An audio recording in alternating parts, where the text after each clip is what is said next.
Hello everyone and welcome to the lecture number 15 on operating system.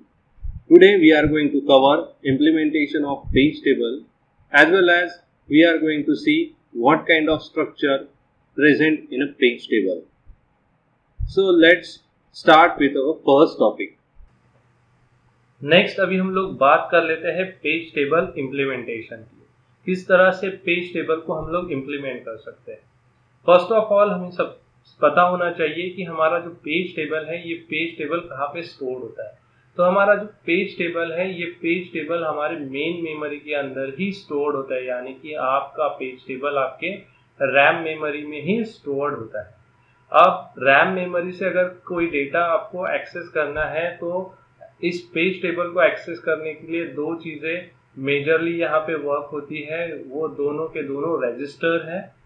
पहला register है your PTBR, stand for page table base register. ये आपको base register यानी base value की और base address की जानकारी देगा। किसके बेस एड्रेस की जानकारी देगा? तो आपके पेज टेबल के बेस एड्रेस की जानकारी देगा, ताकि आपको पता चले कि एग्जैक्टली आपका पेज टेबल स्टार्ट कहाँ से हो रहा है। और दूसरा रजिस्टर है PTLR, stand for page table length register. ये जो रजिस्टर है ये आपके पेज टेबल के साइज के बारे में जानकारी देगा, यानी कि ये बताएगा कि आपके पेज टेबल की एग्जैक्ट रेंज क्या है। इससे क्या होगा, इससे आपको स्टार्टिंग एड्रेस और रेंज पता होने से आप एग्जैक्ट आपके पेज टेबल को एक्सेस कर सकते हो, और एक्सेस करने की वजह से आप आपके डेटा को चेकआउट कर सकते हो whether it is present in the RAM memory और not. Now let us consider one scenario over here. यहाँ पे आप देख सकते हो जो भी डेटा प्रेजेंट है वो डेटा आपका पेज टेबल के अंदर सर्च आउट किया जाता है। अगर ये पेज टेबल आपके रैम मेमोरी में स्टोर्ड है, इसका मतलब क्या है, डेटा एक्सेस करने के लिए जितना टाइम लगेगा उतना ही टाइम आपको पेज टेबल को एक्सेस करने के लिए लगेगा। फॉर एग्जांपल किसी डेटा को एक्सेस करने के लिए रैम मेमोरी से 100 मिलीसेकंड का अगर आपको टाइम लगता है, तो सबसे पहले आप पेज टेबल को एक्सेस करोगे फ्रॉम रैम मेमोरी, यानी कि आपको पहले लगेंगे 100 मिलीसेकंड, और फिर पेज टेबल से आपको अप्रोप्रिएट फ्रेम मिलेगा और उस फ्रेम पे जाके आप डेटा को एक्सेस करोगे, यानी कि और 100 millisecond. So total time required over here is 200 millisecond to access a data. तो ये जो है ये आपके डेटा एक्सेस की स्पीड को कम कर देता है। तो डेटा एक्सेस की स्पीड को बढ़ाने के लिए हमारे पास में एक सॉल्यूशन है जिसे हम लोग कहते हैं ट्रांसलेशन लुक असाइड बफर। तो ये जो ट्रांसलेशन लुक असाइड बफर है इसे हम लोग जनरली कहते हैं TLB। तो ये TLB करता क्या है, ये TLB जनरली कैचे मेमोरी से रिलेटेड होता है, जहां पे हम मोस्ट फ्रिक्वेंटली एक्सेस करने वाले जो पेजेस होते हैं, जो भी फ्रेम्स होते हैं, उन एंट्रीज को जाके स्टोर करते हैं ताकि आपका टाइम यहाँ पे यूटिलाइज हो सही ढंग से। अगर आप रैम मेमोरी से डेटा एक्सेस करोगे तो उसे ज़्यादा टाइम लगेगा, और कैचे मेमोरी से एक्सेस करोगे तो उसे डेफिनेटली कम टाइम लगने वाला है। तो हम एक कैचे मेमोरी को यहाँ पे इंट्रोड्यूस करेंगे और जहाँ पे हम लोग मोस्ट फ्रिक्वेंटली यूज पेजेस को स्टोर करेंगे, जिसे हम कहते हैं page translation look aside buffer, यानी कि TLBs के अंदर हम एड्रेस स्पेस आइडेंटिफायर की एंट्री रखते हैं। यहाँ से क्या होता है कि आप प्रोसेस को यूनिकली आइडेंटिफाई कर सकते हो। TLB के अंदर टिपिकली स्मॉल एंट्रीज होती है, लाइक 64 to 1024 एंट्रीज ही हम लोग स्टोर करके रख सकते हैं, इससे ज्यादा एंट्रीज जनरली हम लोग नहीं रखते हैं। यहाँ पे दो टाइप के ऑपरेशन TLB में आपको देखने को मिलेंगे। फर्स्ट ऑपरेशन होता है TLB हिट, यानी कि अगर कोई वैल्यू या डेटा या फिर पेज आपका प्रेजेंट है TLB यानी कि कैचे मेमोरी में, तो आपको मिलेगा TLB हिट। अगर कोई डेटा TLB में प्रेजेंट नहीं है तो आपको मिलेगा TLB मिस। तो इस दो टाइप के ऑपरेशंस आपको यहाँ पे देखने के लिए मिलेंगे। ये स्ट्रक्चर रिप्रेजेंट कर रहा है TLB को, जहाँ पे नंबर ऑफ पेजेस मैप किए जाएंगे with the frames in a cache memory, और इस TLB को हमें सर्च आउट करना है फॉर पर्टिकुलर पेज नंबर, और उस पेज नंबर से रिलेवेंट जो भी फ्रेम होगा उस फ्रेम को हम एक्सेस करेंगे। फॉर एग्जांपल यहाँ पे है पेज 0, पेज 1, पेज 2, पेज 3, और इससे रिलेवेंट फ्रेम है 12, 15, 13, 10।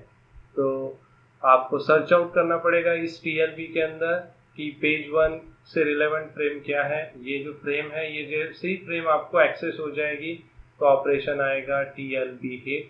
अगर यहाँ पे ये एंट्री प्रेजेंट नहीं है तो डेफिनेटली यहाँ पे आएगा TLB मिस।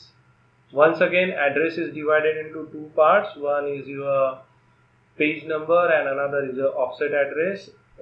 वहाँ से आपको एक पर्टिकुलर फ्रेम मिलेगा, फ्रेम और ऑफसेट एड्रेस को ऐड करोगे तो आपको आपका फिजिकल एड्रेस मिलेगा।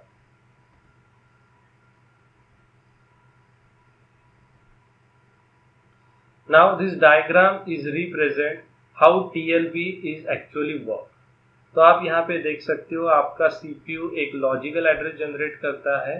फिर से इस लॉजिकल एड्रेस को हम डिवाइड करेंगे into two parts. One is your page number, that is P, and another is your frame number, that is next is your offset address, that is your D.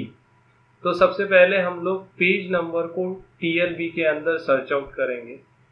अगर page number TLB के अंदर हमें मिलता है तो operation होगा TLB hit. अगर ये पेज नंबर TLB के अंदर यानी कैचे मेमोरी के अंदर नहीं है तो आपको मिलेगा TLB मिस, और आप क्या करोगे, पेज टेबल को एक्सेस करोगे। फिर पेज टेबल से एप्रोप्रिएट फ्रेम को हम लोग रिट्राइव करेंगे और फ्रेम को हम लोग ऑफसेट एड्रेस के साथ में ऐड करेंगे। तो आप यहाँ पे देख सकते हो, यहाँ पे जो D प्रेजेंट है यहाँ से हम इसे एक्सेस कर रहे हैं यहाँ पे, और यहाँ से फ्रेम मिला यहाँ पे। अगर वो हीट होता है तो डेफिनेटली फ्रेम आएगा फ्रॉम TLB, और यहाँ से फ्रेम और ऑफसेट एड्रेस को अगर ऐड करते हो तो आपको मिलेगा आपका फिजिकल एड्रेस, जहाँ से आप आपके डेटा को रिट्राइव कर सकते हो, एक्सेस कर सकते हो for further execution. So this is the basic operation related with the paging using TLB. Now let us consider how you will calculate effective access time. Effective access time क्या होता है, EAT किस तरह से calculate किया जाता है, ये हम लोग देखने की कोशिश करते हैं। सपोज कीजिए कि आपका जो TLB हीट रेशो है, ये TLB हीट रेशो है 80% का, यानी कि 80% टाइम आपको आपका जो डेटा है वो TLB में मिलता है, और आपका जो TLB मिस रेशो है ये है आपका 20% का। सपोज कीजिए कि आपको TLB को एक्सेस करने के लिए 20 नैनोसेकंड्स का टाइम लगता है। 100 नैनोसेकंड ये आपको मेमोरी को एक्सेस करने के लिए यूज होता है। तो 80% टाइम आप क्या हो रहे हो, TLB हिट कर रहे हो। इसका मतलब है कि 20 नैनोसेकंड का टाइम आपको लगेगा, और 20 नैनोसेकंड का टाइम लगने के बाद में आपको एक एप्रोप्रिएट फिजिकल एड्रेस मिलेगा जहां से आप आपके डेटा को एक्सेस करोगे फॉर एग्जीक्यूशन। यानी कि 20 नैनोसेकंड एक्सेस लगेगा फॉर योर TLB, और 100 नैनोसेकंड का टाइम आपको लगेगा to access that particular data from your main memory. ये होता है 80% ऑफ टाइम में। 20% ऑफ टाइम में क्या होता है, सबसे पहले हम लोग TLB के अंदर सर्च आउट करते हैं, यानी कि 20 नैनोसेकंड हमें टाइम लगा टू सर्च द TLB। वहां पे मिस होने की वजह से हम पेज टेबल को एक्सेस करते हैं। अब पेज टेबल कहाँ पे प्रेजेंट है, पेज टेबल भी मेन मेमोरी के अंदर प्रेजेंट है। अब मेन मेमोरी को एक्सेस करने के लिए कितना टाइम लगता है, 100 नैनोसेकंड लगता है, तो 100 नैनोसेकंड लगेंगे। अब पेज टेबल में आपको एक फ्रेम नंबर मिलेगा, फ्रेम नंबर से हम उस पर्टिकुलर डेटा को एक्सेस करेंगे, यानी कि अब डेटा एक्सेस करने के लिए हमें फिर से 100 नैनोसेकंड का टाइम लगेगा। इसका मतलब है 80% टाइम आपको 120 नैनोसेकंड लगेंगे to access a data, and 20% time आपको 220 नैनोसेकंड टाइम लगेगा टू एक्सेस अ डेटा। फिर इसे कैलकुलेट कर सकते हैं, 0.8 यानी 80% time you will get 120 nanosecond plus 20% time, you will get 220 nanosecond. So your effective access time is 140 nanosecond. तो 80% time आपको मिलेगा 120 नैनोसेकेंड, 20% टाइम आपको मिला 220 नैनोसेकेंड। तो ओवरऑल एक्सेस करने के लिए, किसी भी डेटा को ओवरऑल एक्सेस करने के लिए आपका जो इफेक्टिव एक्सेस टाइम निकला है वो निकला है 140 nanosecond. In that way you are able to calculate your effective access time. Next अभी हम लोग बात कर लेते हैं मेमोरी प्रोटेक्शन के बारे में। What is memory protection? तो जो मेमोरी एक्सेस हो रहा है उस मेमोरी को कोई हैम्पर ना करे, तो इसीलिए हम लोगों को उसको प्रोटेक्शन देना होता है। फॉर एग्जांपल, अगर मेमोरी रीड ओनली है तो उसमें कोई चेंजेस नहीं होने चाहिए। रीड राइट एक्सेस है तो उसमें आप चेंजेस अलाउ कर सकते हो। तो आप फ्रेम के साथ में ये जो ऑपरेशन है, ये ऑपरेशन किसी बीट और बाइट को अटैच करके एक्सटेंड कर सकते हो, जो इंडिकेट करेगा which kind of memory is it, जहाँ पे आप रीड ओनली ऑपरेशन परफॉर्म करना चाहते हो या रीड राइट ऑपरेशन परफॉर्म करना चाहते हो। In that way you are able to provide a memory protection. तो यहाँ पे हम लोग पेज टेबल के अंदर क्या करने वाले हैं? पेज टेबल के अंदर हम वैलिड और इनवैलिड बीट को अटैच करने वाले हैं। तो वैलिड बीट क्या डिनोट करेगा? वैलिड बीट डिनोट करेगा जो पेज के बारे में हम लोग सर्च कर रहे हैं वो पेज आपका फिजिकल एड्रेस में स्टोर्ड है, यानी कि आपका जो पेज है वो लीगल पेज है। और इनवैलिड क्या इंडिकेट करेगा? जो आपका पेज है रिलेवेंट विद द प्रोसेस, ये आपका फिजिकल मेमोरी में प्रेजेंट नहीं है, यानी कि आपका जो पेज है वो इररिलेवेंट पेज है या फिर इनवैलिड पेज है। तो इस तरह से आप आपके मेमोरी को प्रोटेक्ट कर सकते हो by using valid and invalid bit. तो आप यहाँ पे एक एग्जांपल देख सकते हो जहाँ पे डायग्रामेटिकली आपको रिप्रेजेंट किया गया है। तो page 0, page 1, page 2, page 3, page 4 and page 5 are there. ये पेजेस को हम लोगों ने मैप किया है with the number of frames. तो आप यहाँ पे क्लियरली मेन मेमोरी में देख सकते हो, ये है हमारा मेन मेमोरी, जहाँ पे page 0, page 1, 2, 3, 4 and 5 stored in 2, 3, 4, 7, 8 and 9 respectively. तो आप देख सकते हो 0 is stored in 2, 1 is stored in 3, 2 is stored in 4, 3 is stored in 7, 4 is stored in 8, 5 is stored in 9. So all these pages are present in the physical memory. That's why valid invalid bit is set to the valid.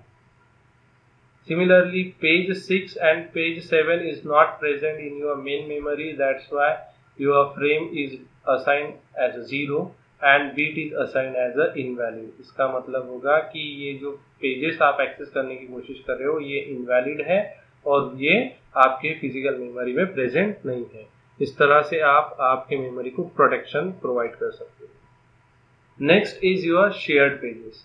Shared pages को समझने के लिए ये diagrammatic representation को देखिए ताकि आपको समझ में आए। आप यहाँ पे देख सकते हो ED1, ED2 और ED3 ये रीड ओनली डेटा है जो शेयर किया है among the 3 process P1, P2 and P3 के बीच में। तो यहाँ पे आप देख सकते हो ED1, ED2, ED3, ED1, ED2, ED3 and ED1, ED2, ED3 ये रीड ओनली डेटा को हमने शेयर किया है अमॉन्ग दिस 3 प्रोसेसेस।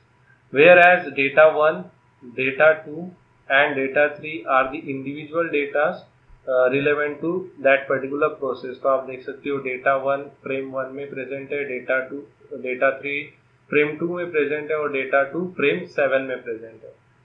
तो जैसे ही आप इन डेटा को मैप करोगे इन पेज टेबल तो आप देख सकते हो ED1 is stored in 3, ED2 is stored in 4 and ED3 is stored in 6, which is commonly available in each page table of each process। तो यहाँ पे आप देख सकते हो तो ये जो पेजेस है ये कॉमन पेजेस है, तो इसीलिए इन कॉमन पेजेस को हम लोग यूज करेंगे तो आपकी पेज टेबल की जो साइज है ये साइज भी रिड्यूस हो जाती है और आप उस एप्रोप्रिएट डेटा को डायरेक्टली एक्सेस भी कर सकते हो। In that way you are able to share your pages among the processes.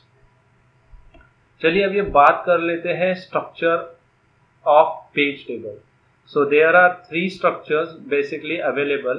First one is hierarchical paging, second one is hash paging and third one is inverted page tables. तो अभी हम लोग consider करते हैं कि हमारे पास में 32 bit logical address space है. 32 बिट यानी 2 to the power of 32, almost it is 4 GB. And page size is of 4 KB, that is 2 to the power of 12. तो पेज टेबल के अंदर कितनी प्रोबेबिलिटीज होती है? तो 1 मिलियन एंट्रीज की प्रोबेबिलिटी यहाँ पे बैठती है अगर आपके पास में 4 GB की मेमोरी है और 4 KB का पेज साइज है. अगर 1 मिलियन एंट्रीज अगर आपके पेज टेबल में होगी और एक एंट्री के लिए अगर 4 बाइट्स लगते हैं तो 1 मिलियन एंट्रीज के लिए ऑलमोस्ट आपको 4 MB एड्रेस स्पेस की जरूरत होगी. इतने बड़े एड्रेस स्पेस में आप जब पेज टेबल सेव करते हो तो उसे सर्च करने के लिए आपको डेफिनेटली टाइम भी ज़्यादा लगेगा, आपकी कॉस्ट भी ज़्यादा लगेगी, आपकी मेमोरी भी जा रही है और आपको either you will store it in a continuously allocation. तो ये सारे चीज़ों को कंसिडरेशन में लेके पेज टेबल के ये 3 बेसिक स्ट्रक्चर्स को हम लोगों ने डिफाइन किया है या डिज़ाइन किया है. पहला है हायरार्चिकल, दूसरा है हैश पेज टेबल और तीसरा है inverted page table. Now let us consider each of them one by one. First of all we are going to learn about the hierarchical page table. Hierarchical page table में हम लोग क्या करते हैं, जो पेज टेबल हमारे पास में होगा उन पेज टेबल को हम लोग डिवाइड करते हैं इनटू नंबर ऑफ पार्ट्स, जहाँ पे आप 2 लेवल 3 लेवल पेज टेबल कर सकते हो. तो आप डायग्रामेटिकली आप क्लियरली देख सकते हो कि हमने क्या किया, जो आपका जो पेज टेबल है उसको डिवाइड किया है 2 पार्ट्स. यहाँ पे आपको मिला आउटर पेज टेबल और ये है आपका इनर पेज टेबल. तो आउटर पेज टेबल से हम इनर पेज टेबल को रेफर होंगे और इनर पेज टेबल से फिर हम एक्चुअल हमारे फ्रेम को रेफर होने वाले हैं और जहाँ से हम हमारे डेटा को एक्सेस कर सकते हैं. In that way you are quickly access your page table rather than the normal access time. तो यहाँ पे access time आपका reduce हो सकता है by using a 2 level page table scheme. तो आप यहाँ पे देखो कि अगर आपके पास में 32 बिट का कोई एड्रेस स्पेस है तो आप फर्स्ट 22 बिट्स पेज नंबर्स के लिए रिप्रेजेंट करते हो और 10 बिट्स को हम लोग ऑफसेट एड्रेस के लिए सेव करके रखते हैं. Out of which 22 bits first 12 bit ये फर्स्ट पेज नंबर को रिप्रेजेंट करेंगे और सेकंड 10 बिट्स जो है ये सेकंड मतलब इनर पेज टेबल के पेज को रिप्रेजेंट करने के लिए काम में आते हैं.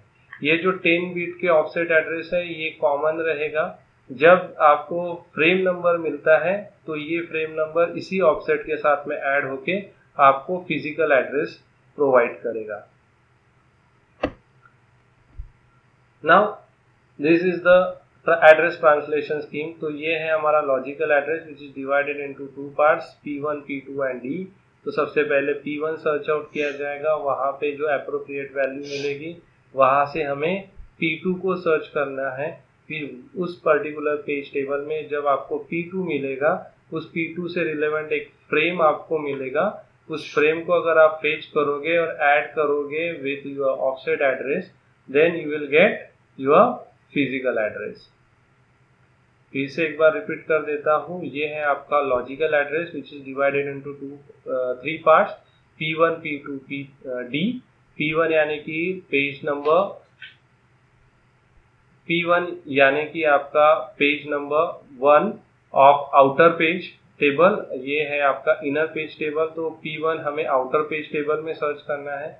वहां से रिलेवेंट जो भी एड्रेस मिलेगा उस पर्टिकुलर एड्रेस पे जाके हमें इनर पेज टेबल को सर्च करना है, जहां पे हमें P2 को सर्च करना पड़ेगा. जैसे ही हम P2 को सर्च करेंगे वहां से हमें फ्रेम नंबर मिलेगा.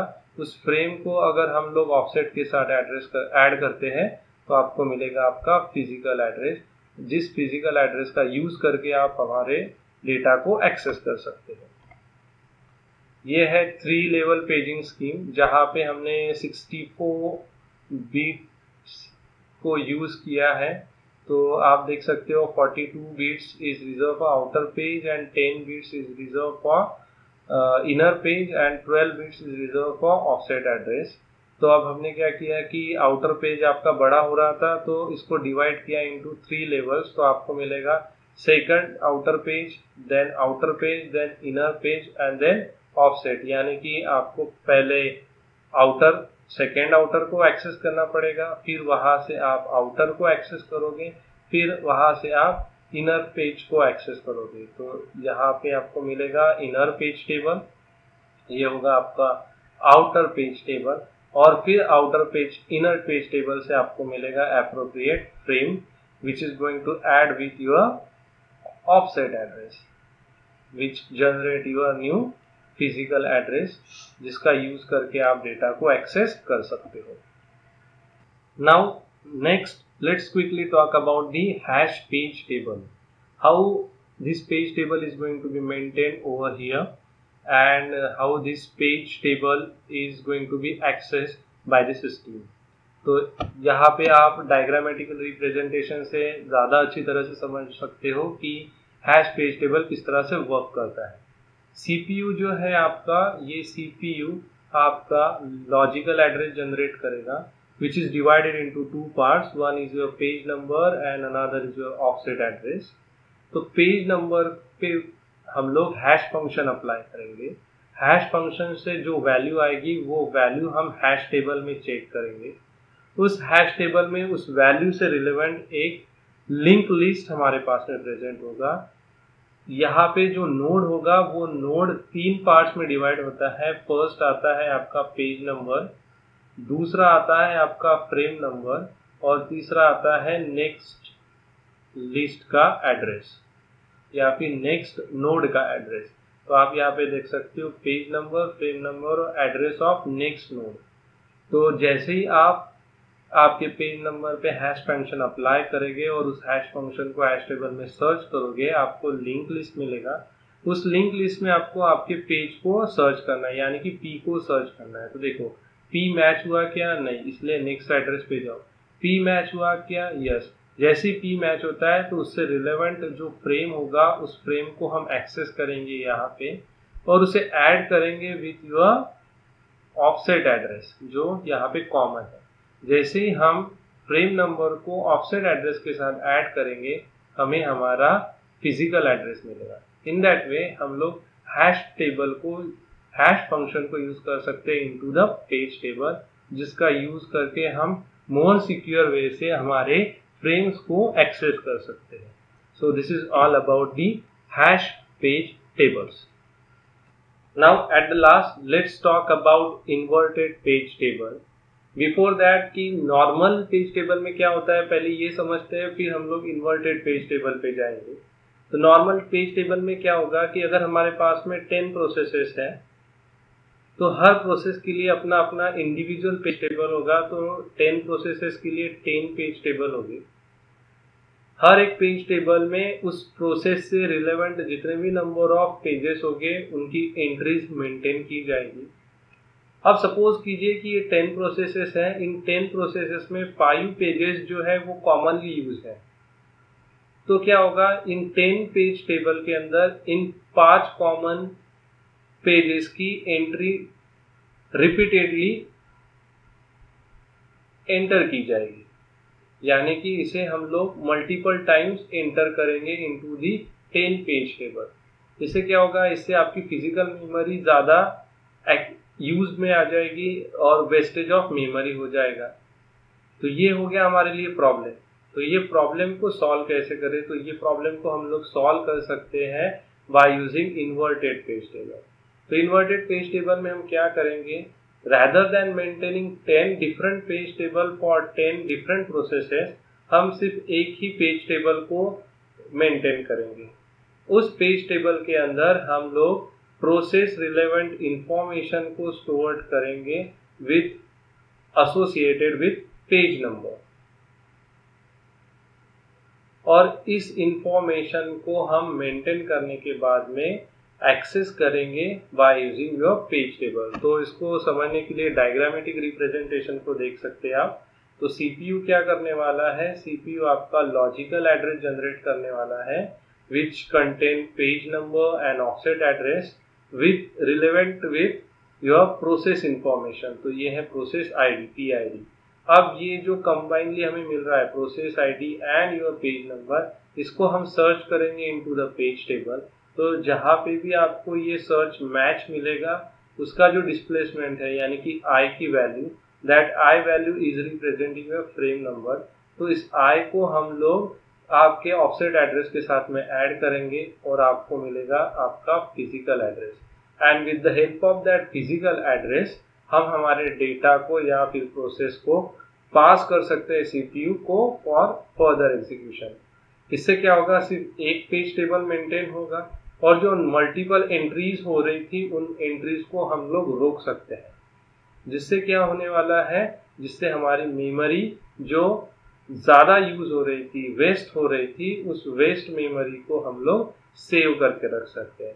So this is all about the inverted page table. I hope you will understand various structures of page table as well as implementation of page table. For more videos, stay tuned with this channel. Thank you very much.